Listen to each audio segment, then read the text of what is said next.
I never thought the last day of my working life would begin with fear. I walked into my retirement party smiling, but the moment my boss leaned close and whispered, "Don't go home tonight," my heart shivered. I thought he was joking. I even laughed, but the look in his eyes stayed with me long after the cake was cut. I spent 40 years in that building. I raised reports, trained younger staff, solved problems that weren't mine, comforted people who cried in the break room, and gave more pieces of myself than I'll ever get back. So, when they decorated the conference room with balloons and the old team photo from 2009, I felt that ache you get when you know life is about to change forever. Everyone clapped when I walked in. My friend Linda hugged me so tight her glasses pushed into my cheek. Someone had made a slideshow of our old Christmas parties and charity events. People told stories about me, little things I'd forgotten I'd done. I felt warm, appreciated, a little sad too. It's hard to let go of a place where you've spent most of your life. But that whisper kept replaying in my mind. "Don't go home tonight." Why would he say that? My boss, Mr. Dalton, is not the type to joke. He's stiff as a cold brick and twice as serious. The party moved on, people laughed, and the old speakers crackled while an outdated 80s playlist played in the background. I smiled, ate a slice of cake I didn't really want, and opened gifts, mostly mugs, scented candles, and a blanket that turned out to be softer than any cloud I've ever touched.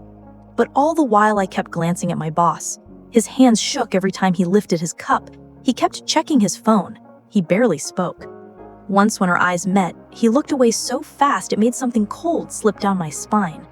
When the speeches ended, he motioned for me to step outside into the hallway.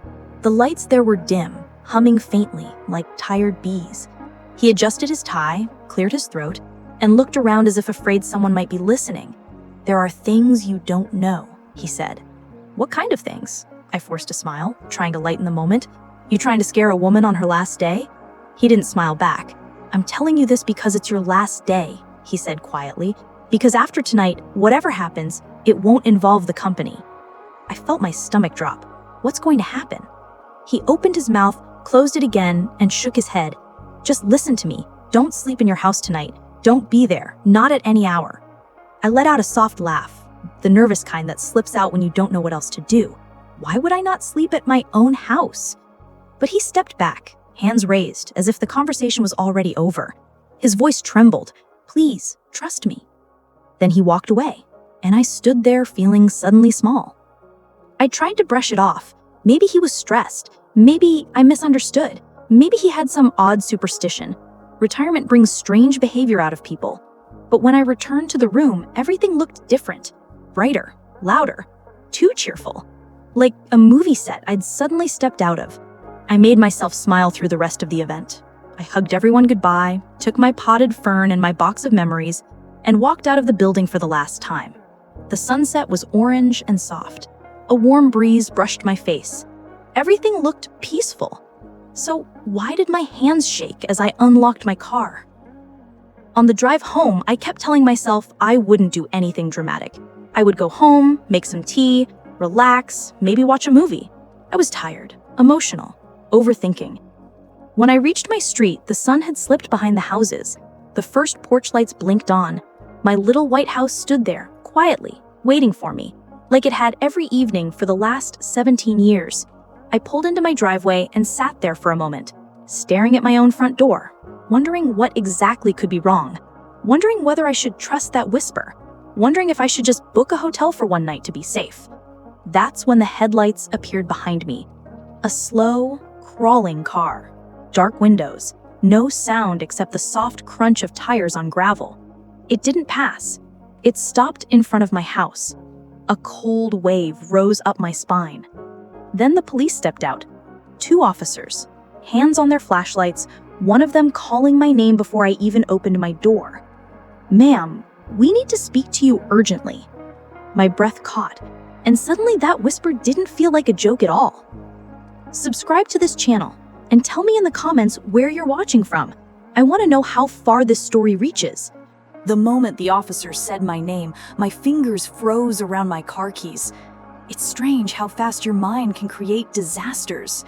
In the few seconds it took them to walk toward me, I imagined every worst thing imaginable. Something had happened to my house. Someone had broken in.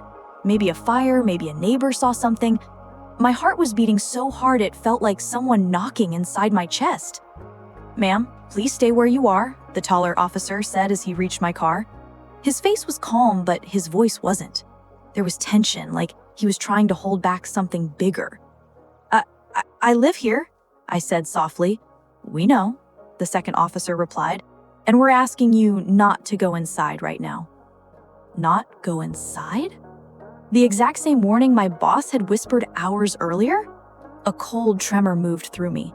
My hands, my legs, even my breath felt unsteady. "What's going on?" I asked. "Why can't I go in?" The officers looked at each other, that silent exchange people make when they don't know how to start. The street was quiet, the sky turning a deep blue. A dog barked somewhere down the block. A porch light flickered. Everything felt normal, except for the fear curling around my ribs. "Ma'am, we received a call about your house," the tall one finally said. "A call? From who?" He shook his head. "Anonymous, but it was enough for us to check on the property. When we arrived, we found the front door unlocked." Unlocked? That didn't make sense. I always locked it, even when I took out the trash, even when I checked the mail. "I didn't leave it unlocked," I whispered. "We didn't think so." His voice softened a little. "We went inside to make sure everything was safe." And? Neither of them answered first. They didn't have to. Their silence said everything. My throat tightened. Was someone in my house? The officer's jaw moved slightly. "It's possible someone was inside recently. We found signs of disturbance." My breath caught. Disturbance? Like what? Again, they exchanged that look. Fear crawled up my neck. "Ma'am," the shorter one said gently, "it looked like someone was searching for something." I felt dizzy. What could anyone want from inside my home?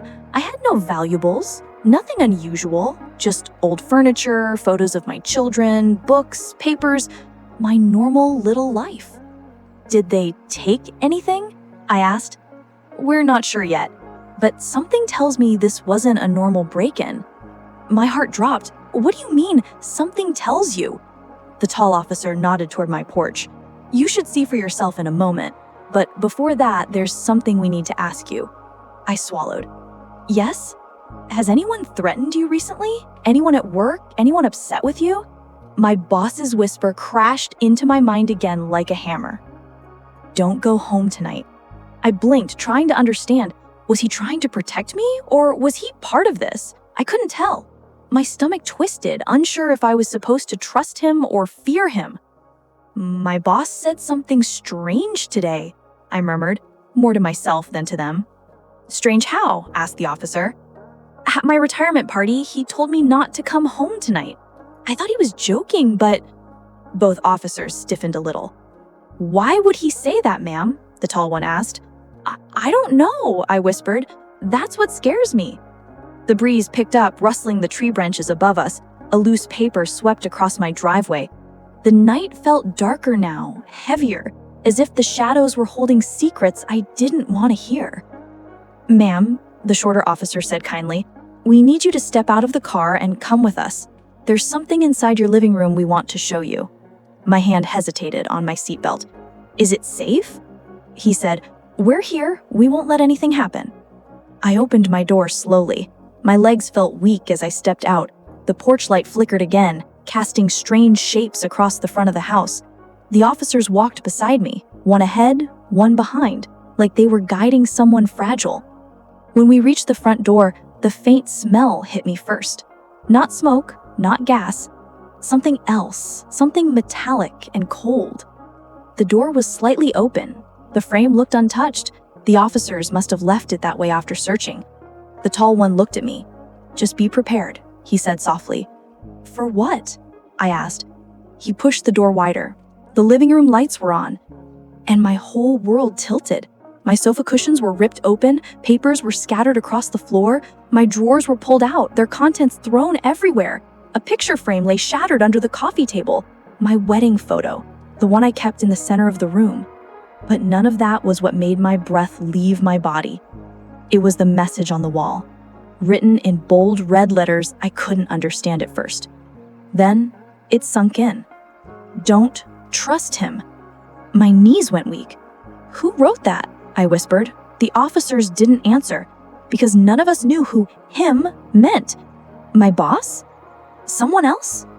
Or someone I hadn't even thought of yet?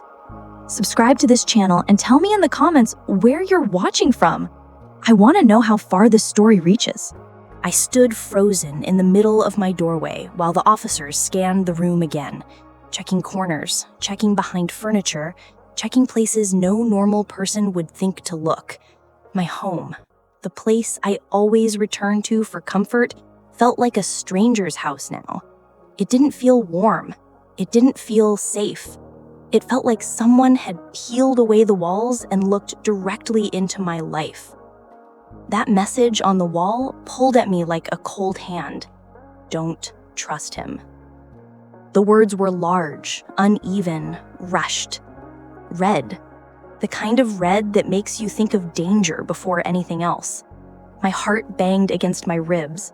I didn't know who wrote it. I didn't know who him meant.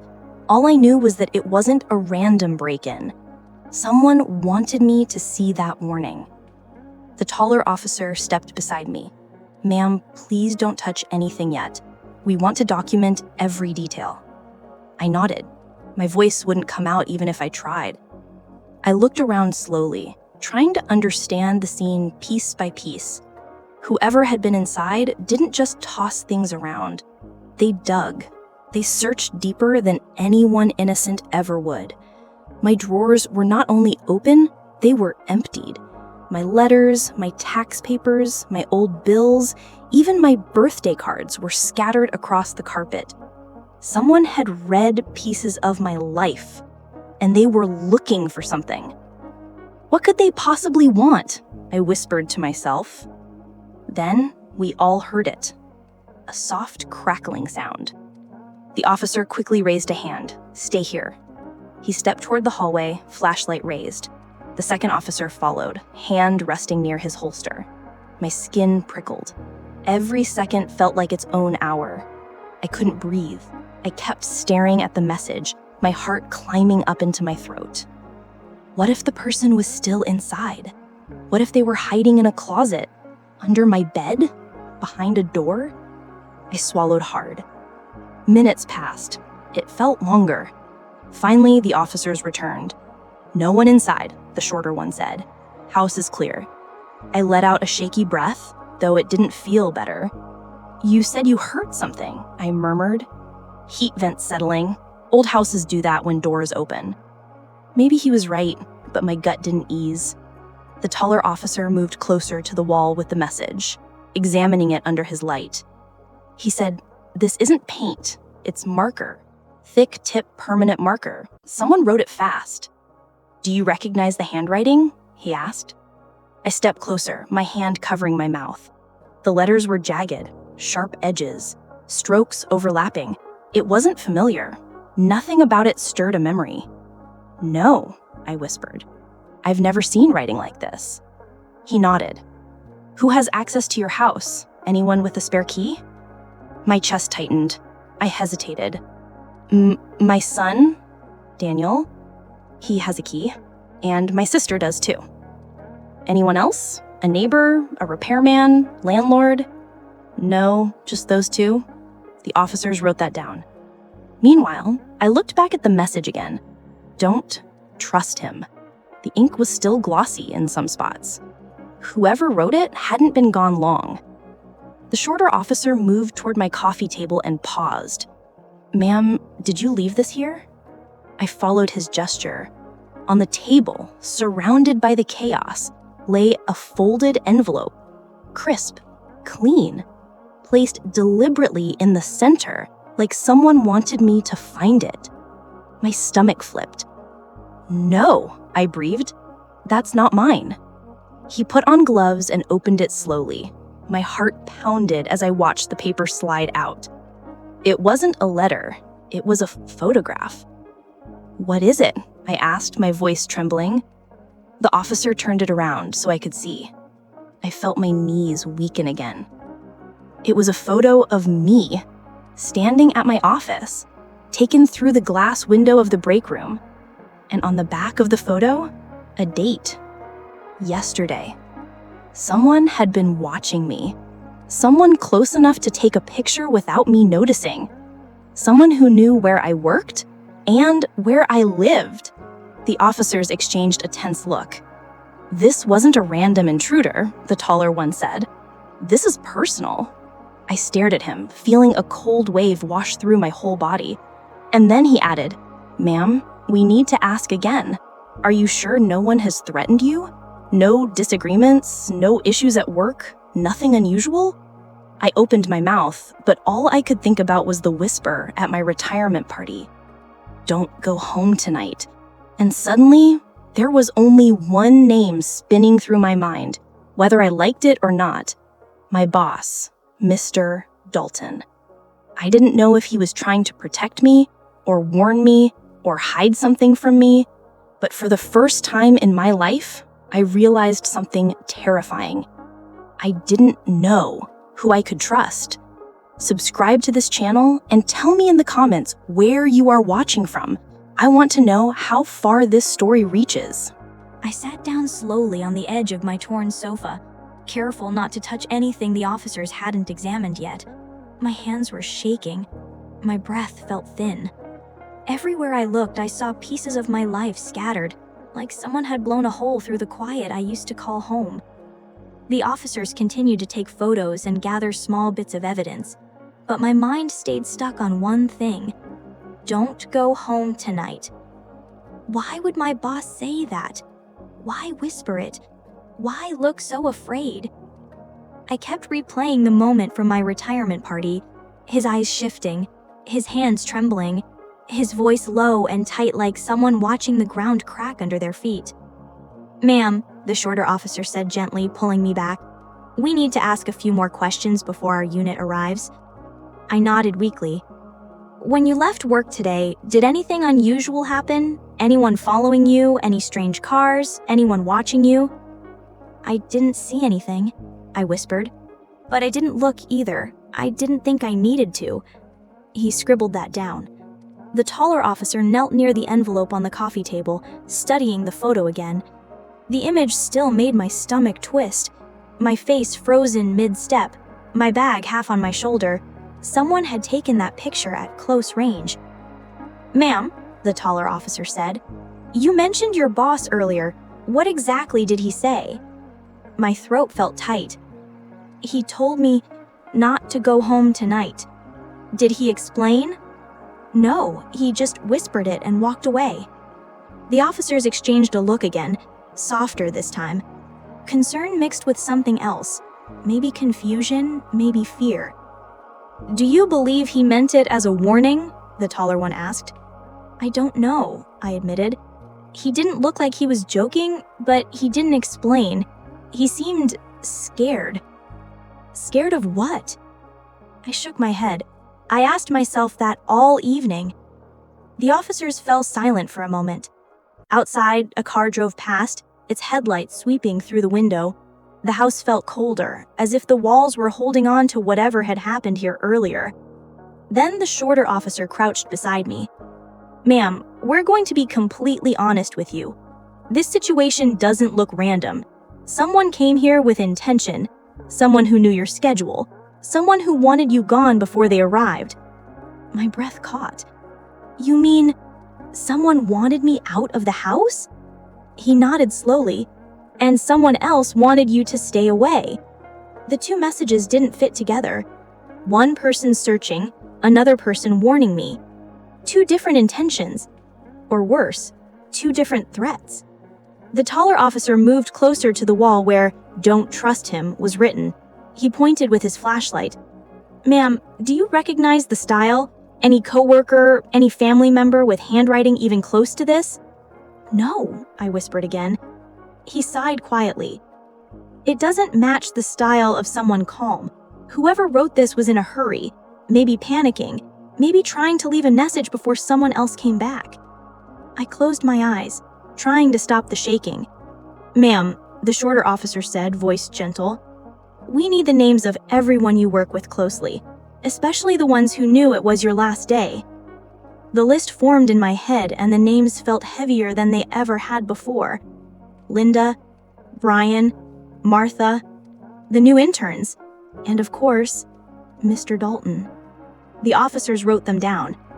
As they worked, I forced myself to look around again, to breathe, to understand. My house wasn't just searched, it was violated. Someone stepped through every room, every memory, every piece of my private life. And for the first time in years, I felt truly unsafe. Then the taller officer spoke again. "Ma'am, did you notice anything missing?" My eyes drifted across the chaos.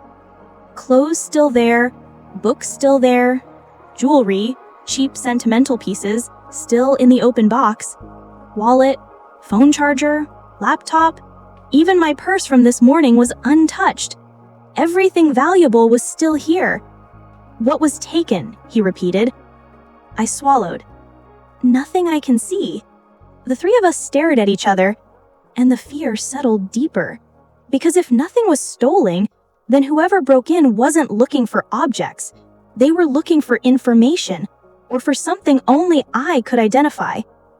The shorter officer stood up slowly. "Ma'am, we're probably gonna need to talk to your boss." My heart skipped. "Tonight," he added, "before anything else happens." I felt a chill run over me. They wanted to speak to him, and I suddenly wasn't sure if I wanted to hear what he would say. Subscribe to this channel and tell me in the comments where you are watching from. I want to know how far this story reaches. The officer stepped aside to make a few calls while I tried to steady my breathing. I wrapped my arms around myself, not for warmth, but to stop the shaking. I felt like my whole life had been pulled open the same way my drawers were, exposed, scattered, vulnerable. The taller officer dialed a number, pressed the phone to his ear, and waited. After a few seconds, he frowned. "No answer," he murmured. He tried again. Still nothing. The shorter officer came back from checking the backyard and whispered something to him. Whatever he said made the taller one's expression tighten. "Ma'am, we're trying to reach your boss, but he's not picking up. Do you have any other contact for him? A personal number? Email? Anything?" I shook my head. Just his office line and his work cell. He nodded and tried again. Voicemail. He hung up with a slow exhale. That same cold feeling crawled back into my chest. The warning at the party wasn't leaving me alone. Now it felt heavier, more real. "Do you think something happened to him?" I asked softly. "We don't know yet, but his message to you, we need to understand why he said it." I closed my eyes for a moment, trying to remember the exact look on his face. He wasn't smiling, his hands were shaking slightly. His eyes kept darting toward the windows of the break room, like someone was watching him. And when he whispered the words, it didn't feel like a joke. It felt like a confession. The shorter officer walked over with a clipboard. "Ma'am, we need to ask about anyone at work who might have a problem with you or your boss. Anyone who behaved strangely recently." I swallowed. No one had issues with me, but there was tension around Mr. Dalton. "What kind of tension?" he asked. I hesitated. He looked tired the last few weeks, distracted, stressed. He jumped whenever someone walked behind him, and he kept locking his office door even during the day. "Did he tell you why?" the officer pressed. "No," I whispered. "But he did say something strange last week." Both officers stepped closer. "What did he say?" the taller one asked. "He said, sometimes the things we discover at work don't stay at work." The officers exchanged a sharp look. "What did he mean by that?" the shorter one asked. "I don't know. I didn't want to bother him, so I didn't push." The taller officer rubbed his jaw. "Ma'am, did he ever mention handling documents he shouldn't have? Sensitive information? Problems in the company?" I bit my lip. There was something. A memory I had pushed aside because it didn't make sense then. "There was a file," I said slowly. "What file?" "A red folder. He dropped it one morning and papers spilled out. I helped him pick them up. They looked serious. Numbers, names, dates, and he snatched them from my hand so fast, I almost fell." "What was written on the folder?" the shorter officer asked. confidential, bold letters. The room felt colder again. And after that, I whispered, he started acting nervous, jumping at sounds, leaving early, staying late, watching people. The taller officer nodded slowly. This might be connected. I hugged myself tighter. Connected to what? Why is my home torn apart? Why was I warned? Why? I stopped talking because something caught my eye. A flash of movement. Outside the window. A shadow passing by. My breath stopped. The officers immediately noticed my face. Ma'am, what is it? I pointed at the window with a trembling hand. Someone just walked by. Both officers moved fast. One went to the door, the other to the window, hands ready. Stay back, the tall one instructed. I sank lower into the sofa as they stepped outside. The porch light glowed faintly across the driveway. The night was still, too still. They searched the yard, the street, the sidewalk. Finally, they returned. No one's out there now, the taller one said, but someone was standing near your hedge, fresh footprints. My heart slammed against my ribs. He was watching the house, the officer added quietly. Watching me. My legs trembled under me. What do they want from me? The shorter officer shook his head. We're not sure yet, but whoever came earlier, they might have come back. My voice was barely a whisper. And the warning on the wall is real. The officers didn't argue. They didn't reassure me. They both knew something dark was unfolding. The taller officer lowered his voice. Ma'am, you can't stay here tonight. At that exact moment, my phone buzzed in my purse. A text message from an unknown number. The preview lit up my screen. Don't speak to the police. He's lying. My blood ran cold. Who was lying? Who sent this? Who knew I was standing here with officers? I stared at the glowing screen, my heart pounding loud enough to feel in my throat. Someone was watching me more closely than I ever imagined. Subscribe to this channel and tell me in the comments where you're watching from. I want to know how far this story reaches. My fingers tightened around the phone until my knuckles went white. I didn't recognize the number. I didn't recognize the tone. But the message sliced straight through me. Don't speak to the police. He's lying. The officers watched my face closely. Ma'am, the taller one asked, what happened? I swallowed hard. I just got a message. They stepped closer, careful but alert. From who? The shorter officer asked. I don't know, I whispered. The number isn't saved. Please show us. My hands shook as I turned the screen toward them. For a moment, neither officer spoke. They both stared at the words as if they were reading the edge of something dangerous. The taller one exhaled. This confirms our suspicion. Someone is monitoring you. Monitoring me? The words felt heavy in my mouth.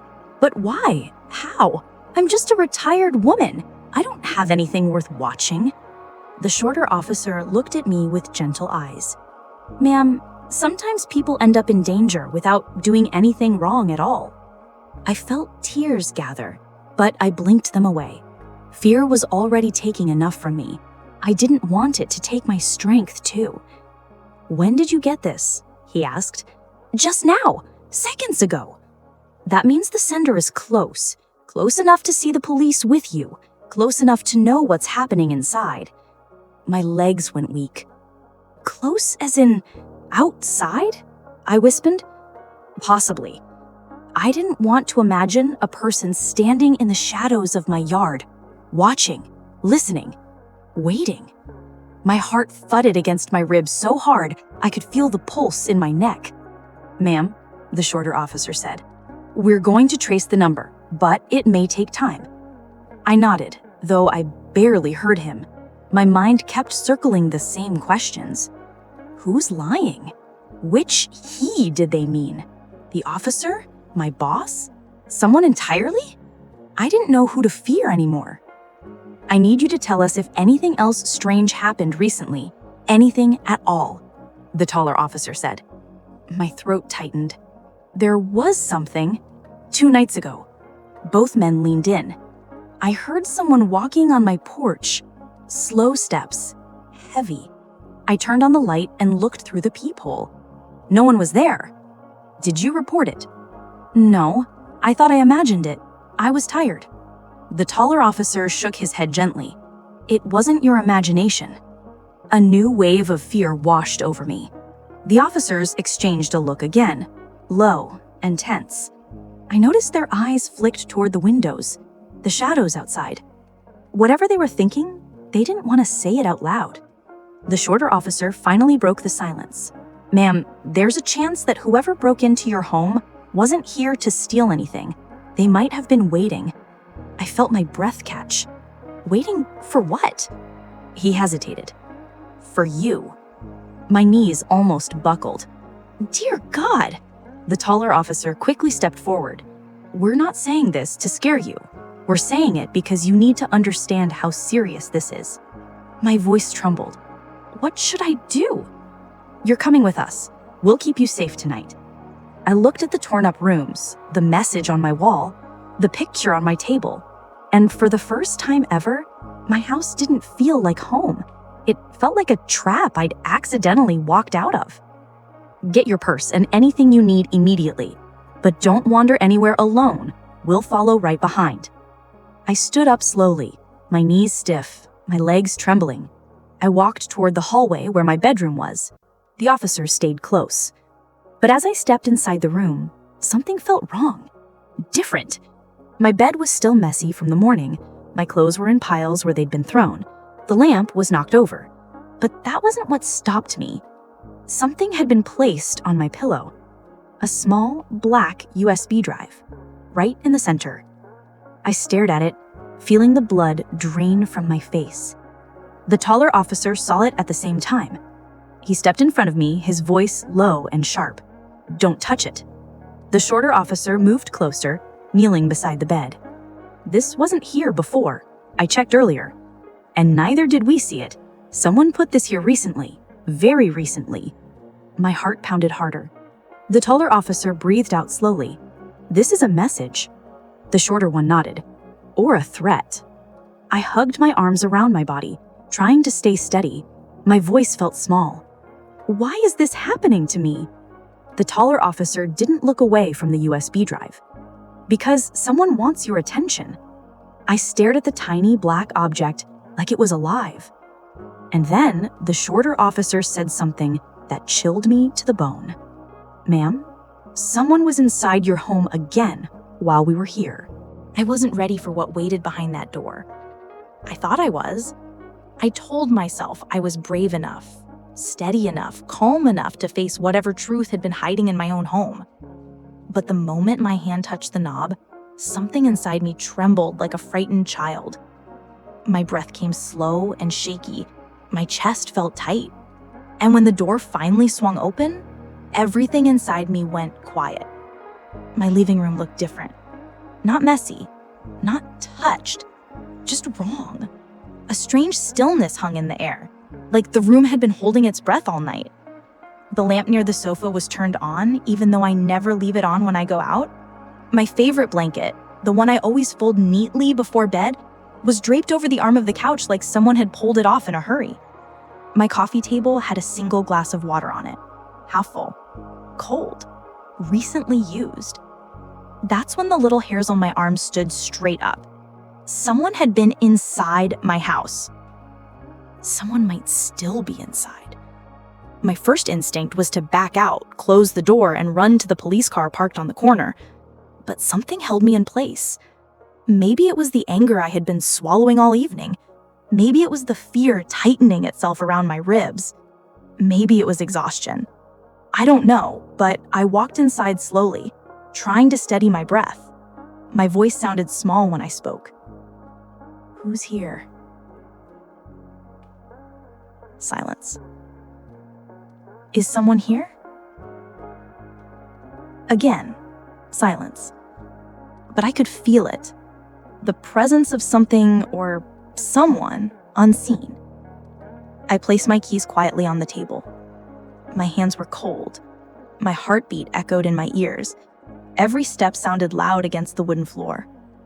I walked to the hallway. The lights were off. My bedroom door was open wider than I ever leave it. The fear grew heavier, settling into my stomach like a stone. That's when I noticed the smell. A faint scent, something like metal and cologne. Not mine, not familiar. And it hit me hard. I wasn't imagining this. Someone had been here long enough to breathe, to move, to live inside these walls without my knowing. I took one step into the hallway, then another. Then a voice behind me whispered my name. Margaret. I froze. The sound was soft, trembling, almost fragile. It didn't sound threatening. It sounded broken, like someone who hadn't slept in days. I turned slowly, and the moment my eyes landed on him, I felt my knees weaken. It was Mark, my former coworker. The same man who had been fired 2 months ago for reasons no one fully explained. The same man who used to handle sensitive financial documents. The same man who once told me, half joking, half serious, "You know too much about this place, Margaret. More than they like." He looked terrible. Thin, pale, dark circles under his eyes, his tie loosened, his shirt wrinkled, his hands trembling.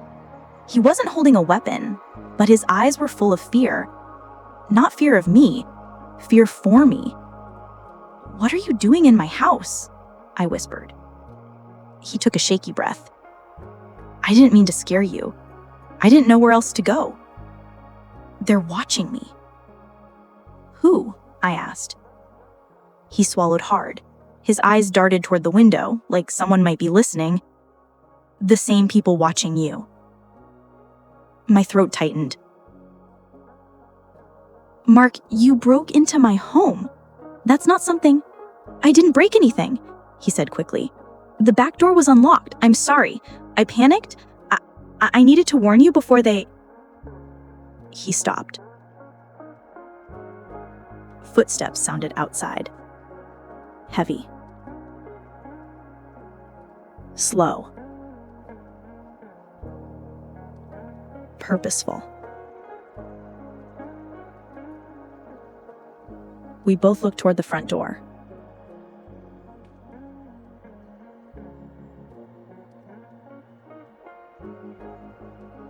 My heart slammed against my ribs.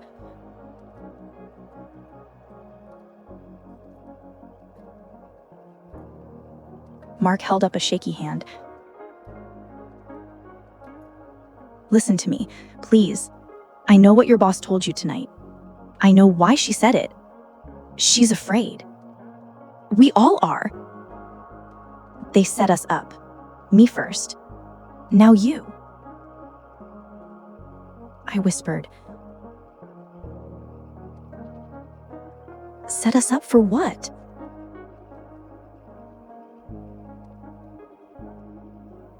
"To take the fall."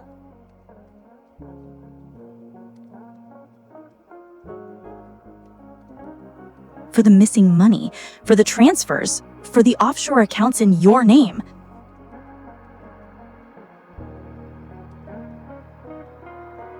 "My name? Mark, what are you saying?"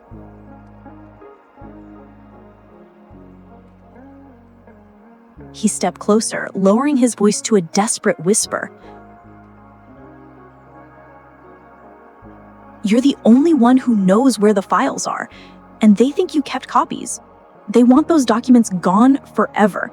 And if you don't have them, if they don't find them, they'll make sure the blame lands on you instead." I stared at him, shock turning my whole body cold.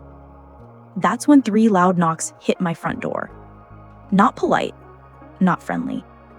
Knocks that demanded entry. Mark's eyes widened. "It's them."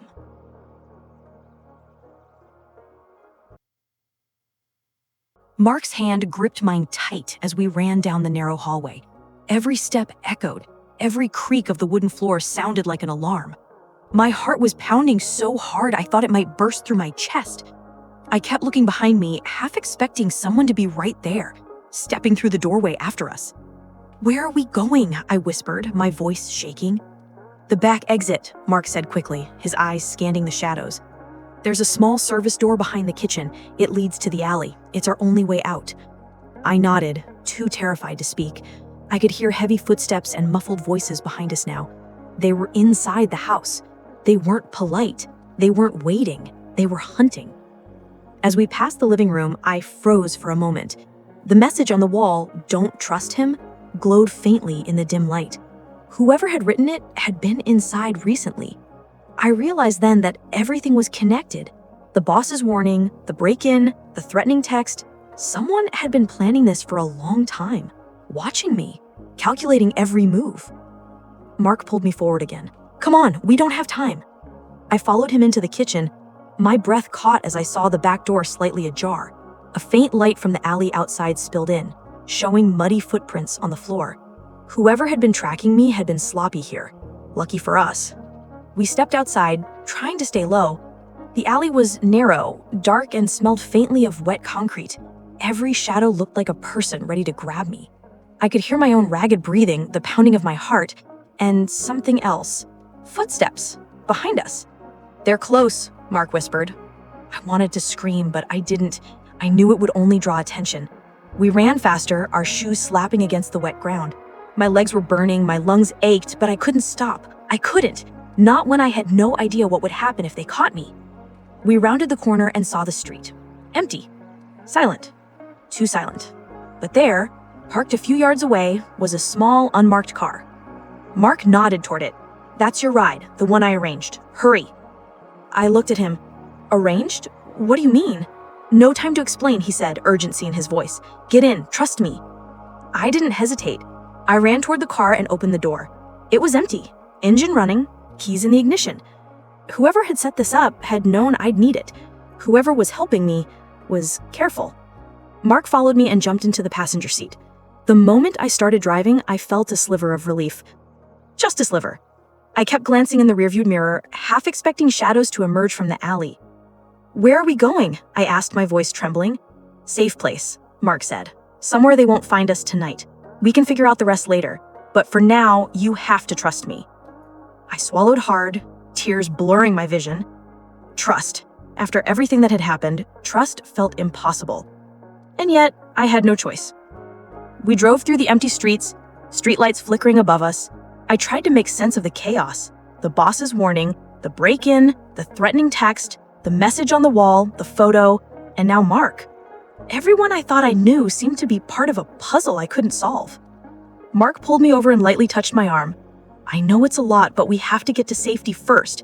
Then we figure out who we can trust and who's trying to set you up." I nodded slowly, even though my hands were shaking and my heart was still pounding. I didn't know what awaited us. I didn't know who was following, who was lying, who had sent the texts, or who had been inside my home. But I knew one thing for certain. Tonight was far from over. As the car turned down another dark street, I whispered to myself, barely audible, "Don't let them catch me. Please don't let them catch me." And the truth hit me. Even with Mark beside me, I was completely on my own in this fight. Subscribe to this channel and tell me in the comments where you're watching from. I want to know how far this story reaches. I kept driving through the quiet streets, my hands shaking on the steering wheel. The fear stayed in my chest like a stone. Every streetlight felt too bright, every shadow felt too dark, and every turn felt like someone might suddenly appear behind us. "Just a little farther," Mark whispered, but he looked as scared as I felt. The road ahead stretched into darkness, lined with quiet houses where people slept peacefully, unaware that my whole life was burning down behind us. I used to be one of those people. I used to think danger belonged in movies, not in real life, certainly not in mine. But tonight changed everything. We finally reached an old storage building near the edge of town. I had seen it before while driving to work. I always thought it looked abandoned.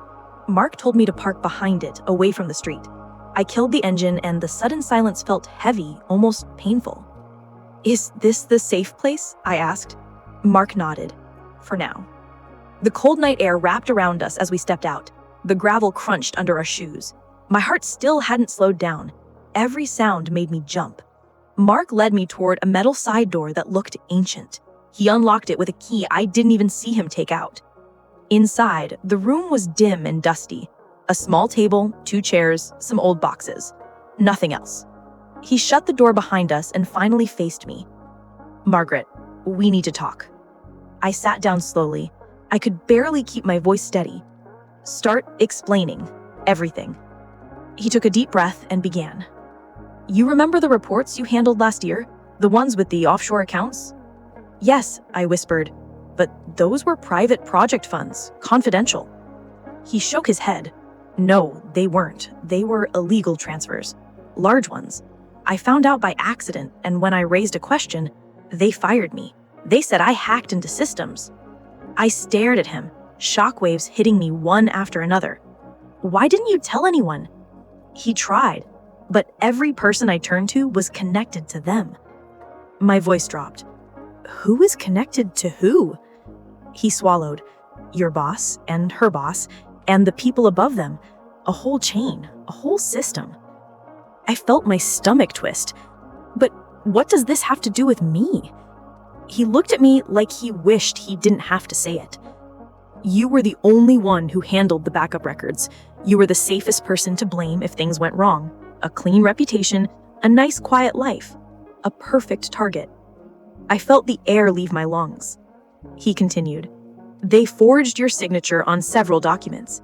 They created accounts in your name, offshore, hidden. And tonight, they were coming to make sure you either disappeared quietly or panicked enough to look guilty." I put a shaping hand over my mouth.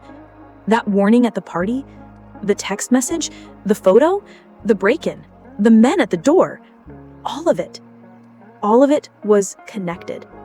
"But the message on my wall, don't trust him. Who wrote that?" I whispered. Mark lowered his eyes. "I did," he said. I froze, my heart stopping for one long second. "I broke in earlier to leave that message. I tried to warn you before tonight. I didn't want to scare you, but I didn't know how else to protect you. I took the photo and sent it to you so you'd be afraid to stay home." I stared at him, anger and confusion mixing inside me. "You should have told me the truth," I cried. He said he was afraid, his voice breaking. "If they found out I spoke to you, they'd kill me. They almost did already. I've been running for weeks." I sat back in the chair, trembling. "So what now? I'm trapped. You're trapped. They're coming. We can't outrun them forever." He looked up, and for the first time, I saw determination, not fear, in his eyes. That's why I made a copy of the real files. Everything. All proof. Every transfer, every forged signature, every involved name. It's enough to burn their whole operation down. My breath caught. "Where is it?" He reached into his jacket and pulled out a small flash drive. "Right here." A cold silence filled the room. "This is why they want us dead," he whispered. "This is why your boss warned you not to go home. She wanted you safe, even if she couldn't say it out loud." I leaned back, feeling the weight of the world settle on my shoulders. "So what do we do?" He let out a slow breath. "We take this to someone they don't control." "Who?" A soft knock at the door made my whole body jolt. Mark tensed. We froze. The knock came again, firmer. "Mark," I whispered, choking on fear. "They found us. Oh God." He held up a hand, motioning for silence. We waited. Then a voice spoke. A woman's voice. "Margaret, it's me. Open the door, please." My heart jumped. It was my boss. Mark's eyes widened with panic. "Don't open it," he mouthed. But something in her voice, something desperate, made me hesitate. Another knock. Softer. "Margaret, I know you're scared. We don't have much time. I'm here to help you, not hurt you." I looked at Mark. He looked at me. Two opposite choices stood in front of me. Trust the woman who warned me, or trust the man who saved me. My hand shook as I stood and walked to the door. I placed my fingers on the cold metal handle. "Margaret," her voice said again, strained, almost crying. "If you don't open this door right now, everything will be lost." My heart pounded in my ears. Mark whispered from behind me, "Please don't." I took one breath, then another. My hand tightened on the door handle, and I whispered, "I'm opening it." I turned the handle, I opened the door, and the truth waiting on the other side was the one thing I never expected. The story ends here. A new story begins with what she sees next. Subscribe to this channel, Stories Her Heart Holds, and tell me in the comments where you're watching from. I want to know how far this story reaches. The door swung open slowly, and my eyes locked onto her face. My boss, Mrs. Dalton, stood there, pale and trembling, but alive. Her hands shook as she held a small envelope. Her eyes were full of fear, but also relief when she saw me standing there, still breathing. "Margaret," she whispered, almost crying. "I didn't know who to trust. I had to warn you." I stepped back, my mind spinning. "Warn me? You sent the warning?" She nodded, biting her lip. "I did. I couldn't call. I couldn't explain at the party. They were listening, watching. You didn't understand why I whispered, because if anyone heard, it would have been too late." Mark's eyes narrowed, still protective. "You expect me to believe this after everything?" "I know it looks impossible," she said, her voice shaking. "But it's true. I've been trying to stay one step ahead of them for weeks. The people behind this, they're powerful. They wanted you gone because they knew you'd find out too soon. I knew someone had to warn you in person. I didn't know if I could reach you." I could hardly breathe. Everything was finally connecting. The whispered words at the party, the text message, the chaos at home. My heart ached with disbelief. Mark stepped forward. "Then explain the USB, the message on the wall, the break-in." She swallowed hard. "I knew someone would come after me if I stayed. I left the USB for you to find, and the note, that was my attempt to protect you from inside your own home, in case I couldn't reach you in time." I shook my head, trying to absorb everything. "All this for me?" "Yes," she whispered, voice breaking. "Because I trusted you, because you're not guilty, and because I needed someone I could rely on to expose them." Mark finally relaxed slightly. "So we're all on the same side?" "For now," she said cautiously, "but we have to move quickly. They won't wait. They'll come after the files, after us, unless we act." I felt a surge of fear, but also clarity. My world had been upended, but now for the first time, I understood the pieces. They were powerful, but we had proof. The offshore accounts, the forged signatures, all of it. The risk was still high, but the path forward was clear. I glanced at Mark, then, "Let's finish this, together." She nodded. "We leave tonight. There's a safe place where the authorities will listen, where evidence can't be destroyed. We can finally end this." For the first time in hours, I felt a glimmer of hope. The chaos, the fear, the danger, it wasn't the end. It was just the beginning of the fight. And as we stepped out into the night, moving quietly but determinedly, I realized something. The whispers, the warnings, the fear, it had all led to this moment. Survival. Truth. Justice. My chest still pounded, my hands still shook, but I was ready. I had to be. Because this time, I wasn't alone. Subscribe to this channel, Stories Her Heart Holds, and tell me in the comments where you're watching from. I want to know how far this story reaches. We drove through the dark streets, careful and silent, following the route my boss had memorized. The city felt distant now, almost unreal, the way the shadows clung to the corners of the roads. Every car we passed made my heart jump. Every sound made me flinch. But I clung to the thought that we were moving closer to safety. Mark sat beside me, hands resting lightly on mine, trying to steady me, though he was tense himself. My boss sat in the back, silent, holding the USB drive as if it were a fragile lifeline.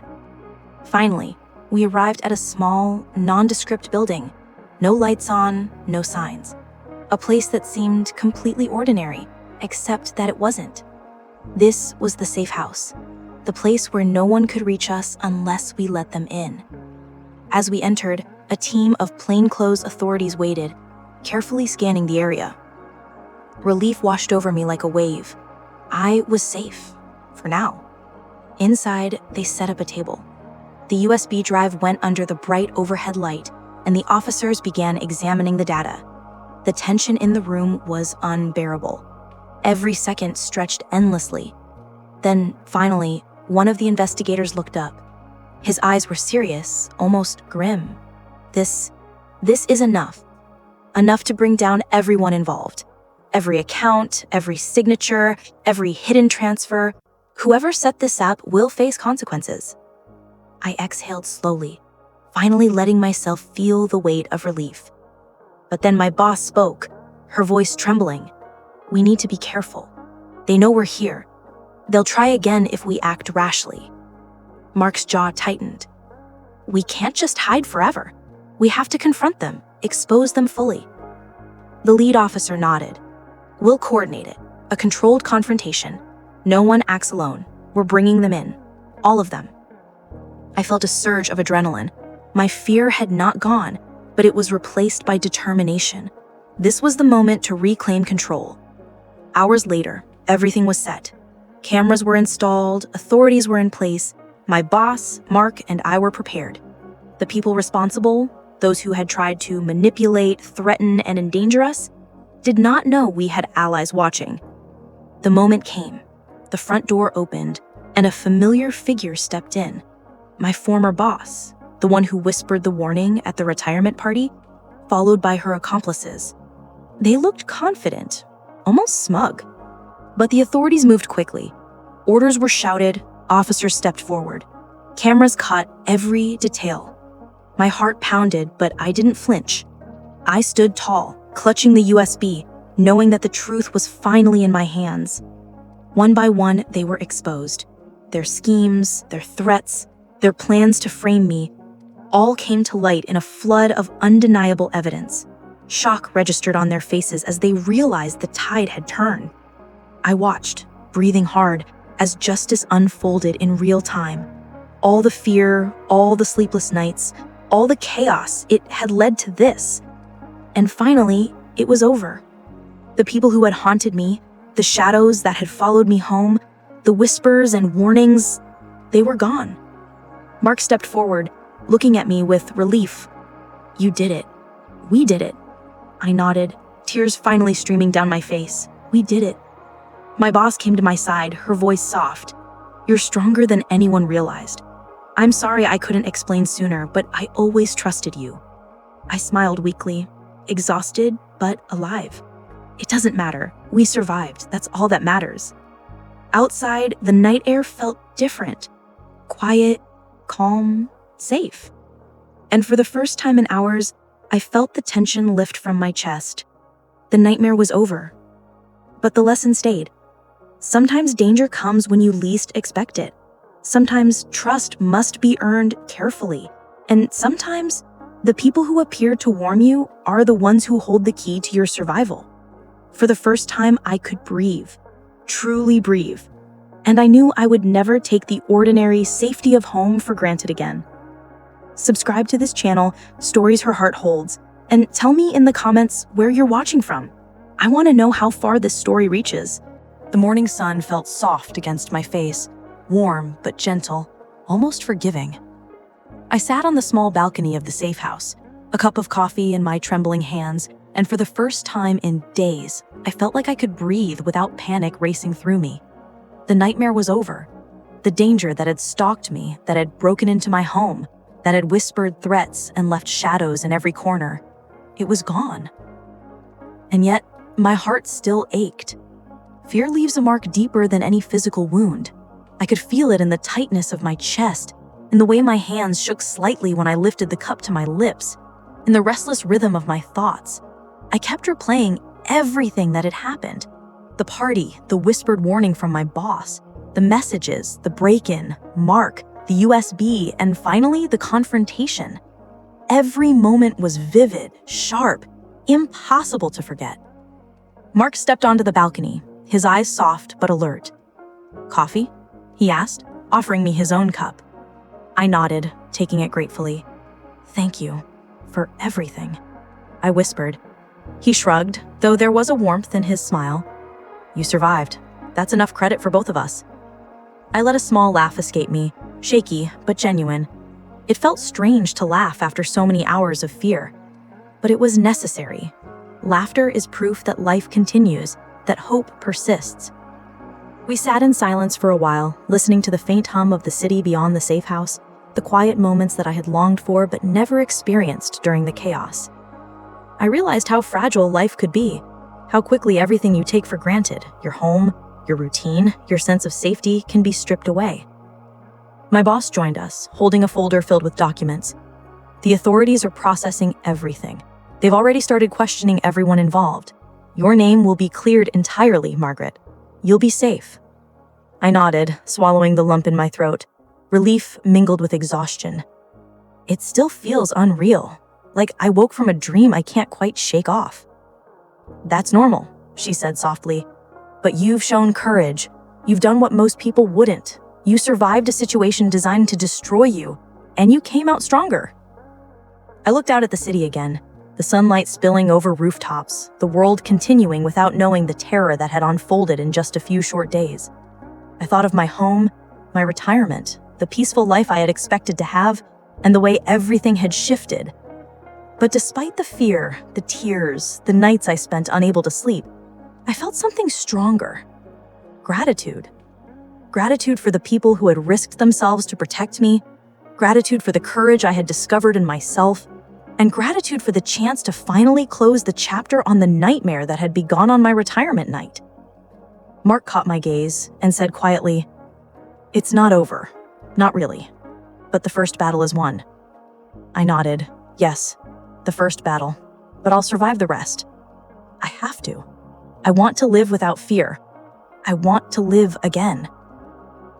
The morning stretched ahead of us, filled with light and possibility. I knew the shadows might linger in memory, but I also knew that I had the strength and the people to face whatever came next. For the first time since the party, I felt truly alive. And in that quiet moment, sipping my coffee with the sun on my face, I made a silent promise to myself. I would never let fear control me again. I would never let danger define my life. I would cherish every ordinary, quiet moment because they were the moments worth living for. And I would always remember the night that changed everything, the people who saved me, and the courage I found in myself. Subscribe to this channel, Stories Her Heart Holds, and tell me in the comments where you're watching from. I want to know how far this story reaches. The sun had climbed higher now, warming the safe house with a gentle light that felt almost like permission to breathe. I sat by the window, staring at the empty street, my hands wrapped around a cup of tea, and I let the silence settle over me. The quiet felt unfamiliar, almost alien after the chaos of the past hours. I could hear my own heartbeat in the stillness, steady but aware, reminding me that I was alive. I thought back to the retirement party, the laughter and the clinking of glasses, and how quickly it had all shifted. One whispered sentence had turned everything upside down. "Don't go home tonight." I had laughed then. I had thought it was a joke. I hadn't known fear until I stepped into my own house and realized the truth. Someone had been inside. Someone dangerous. And the life I knew had been threatened in ways I couldn't imagine. I closed my eyes and remembered the sound of the footsteps in the hallway, the way Mark had grabbed my hand, and the icy terror that had crawled down my spine when the doorknob turned violently. My body shivered even now. I could feel the adrenaline fading, replaced by exhaustion, and yet the memories were sharp, lingering like shadows that refused to leave. Mark's voice broke through my thoughts. "Do you want to talk?" I opened my eyes to see him sitting across from me, his expression soft but wary. He had been my anchor through everything, and somehow, even though I didn't fully trust the calm after the storm, I wanted to share the weight of it. "I keep seeing the house. The silence, the stillness, the things left behind. Every detail, every shadow. It's haunting." He nodded slowly. "It's normal. Trauma doesn't just leave you when the danger is gone. Your mind replays it over and over until it makes sense, or until you find a way to survive it." I took a deep breath. I feel like I've been living two lives. The one before tonight, and the one after. and the one after is exhausting. He leaned back, his eyes distant. I know. I feel it too. But look at us. We survived. We're here. That's more than most people can say. I nodded, letting myself be comforted by his words. But the quiet brought more memories. The texts, the messages, the photo, the note on the wall. I shivered again. I remembered my boss at the party whispering that impossible warning. How she had trusted me without revealing the whole truth. How carefully she had orchestrated a chain of protection that I had barely survived. I whispered to myself, it was all so close, too close. I don't even want to imagine it. Tears pricked my eyes. I hadn't cried properly since the night began. I let them fall freely now, hot and cleansing, tracing lines down my cheeks. I felt raw, exposed, and yet strangely alive. Mark reached out, gently touching my hand. You're allowed to feel it, all of it. The fear, the relief, the anger, the grief. You survived because you felt it all and still moved forward. I thought back to my life before retirement, the quiet days I had expected to enjoy, the small routines I had cherished. And now, everything had been rewritten. My sense of safety, my trust, my understanding of the people around me, they were gone. And yet, I had something new. Awareness, strength, a resilience I didn't know I possessed. I thought about the USB, the files, the proof. The weight of knowing the truth had almost crushed me, but now it gave me purpose. I realized how fragile life can be, how quickly everything you take for granted can vanish. Hours passed. The light shifted across the room. I moved from the window to the small sofa, letting the heat of the sun warm my body.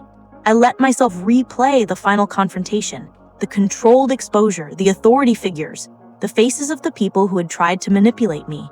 Their fear mirrored my own from hours earlier, and I felt a strange justice in that. I whispered softly, I survived them. I survived tonight, and I will live. Mark poured another cup of tea for both of us, and we sat quietly, watching the city awaken in the distance. The streetlights dimmed, cars passed occasionally, and a soft breeze carried the scent of morning into the room. I thought about my friends, my family, and the life I had assumed would be ordinary. I realized I could never take ordinary moments for granted again. I could never assume safety, but I could cherish every second, every breath, every quiet morning where sunlight touches my face. I closed my eyes and let myself feel it fully, the survival, the relief, the anger, and the hope. I whispered into the soft light, I'm alive, and I will never forget this night, but I will live beyond it. Mark's voice broke the silence again. We need to rest. Tomorrow, we'll start planning, but tonight, just breathe. You've earned it. I nodded, letting the exhaustion finally take hold. For hours, I sat there, wrapped in warmth and relief. My thoughts drifted between the past and the future, remembering every terror, every warning, every shadow, and letting myself feel gratitude for surviving them all.